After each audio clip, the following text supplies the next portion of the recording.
تماشوانên hêja îro ez li mala dayika Denêz Ondav lîstikvanê Kurd yê ku ev çend rojin deng vedaye li cîhanê ji ber ku bi îradeya xwe ya kurdewarî lîstikvanê Almanya di qehremanîya cîhanê ya futbolê de ew dilîze. Ev jî mala Diya Denêz Ondav Sînem Selmo ye. Ku ji gundê Berzan yê bajarê Hesekê ye.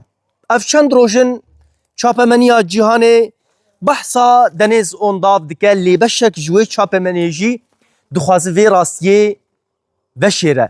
Lê ev şûnwarê ku hûn dibînin dide diyarkirin ku Denêz Ondav zarokê Kurd yê Rojavayê Kurdistanê ye.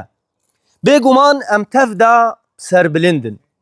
Ka em binerin xelkên vî gundî di derbarê Denêz Ondav çi zanin û çi ji me re bêjin? Denêz Ondav êmê êzî Kurdê me êzî ew yani sanê me berzan ê divirdin milletê me malbatê me ê di Kurdê me yê vir hewkê tadak min mezin wan hate û malbat min wan feqîr bû çîk bû Denêz Ondav yani serê me gelkî pêl bilind yani spas der.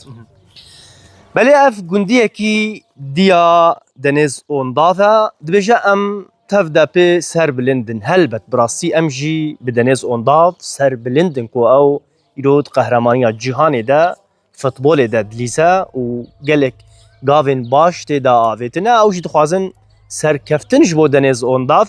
Ji bêr nekin îro xaltîka Denêz Ondav li bajarê Hesekê jiyan dike. Em ê biçin cem xaltîka Denêz Ondav bêka ew çi ji bo kurê xwe xwe dibêje. Niha em li mala xaltîka Denêz li bajarê Hesekê ne. Ji xwe li kêleka min e tu silamet bi dest pêkî. Sağ ol, destri. Denêz kî ye? لا خوشكم والألمان والحمد لله تعلمي طابة وشغل Tu pê serbilind e. الحمد لله شغل بيسر بلند Niha hineka digot Denêz dibe ku ne Kurd be. Tu çi dibêjî? الحمد لله كرد وأم بيسر بلند وكيتش دوجي برابش Hev jî nêtel kêleka min e. أري Ka em ê slavekê ji lê bikin. أريك Belê. Slav ji bo te jî? سر چاوی من اهلا وسهلا وسر چاوا هاتنين واهلا وسهلا جورا îro pênasak ji bo Denêz Ondav.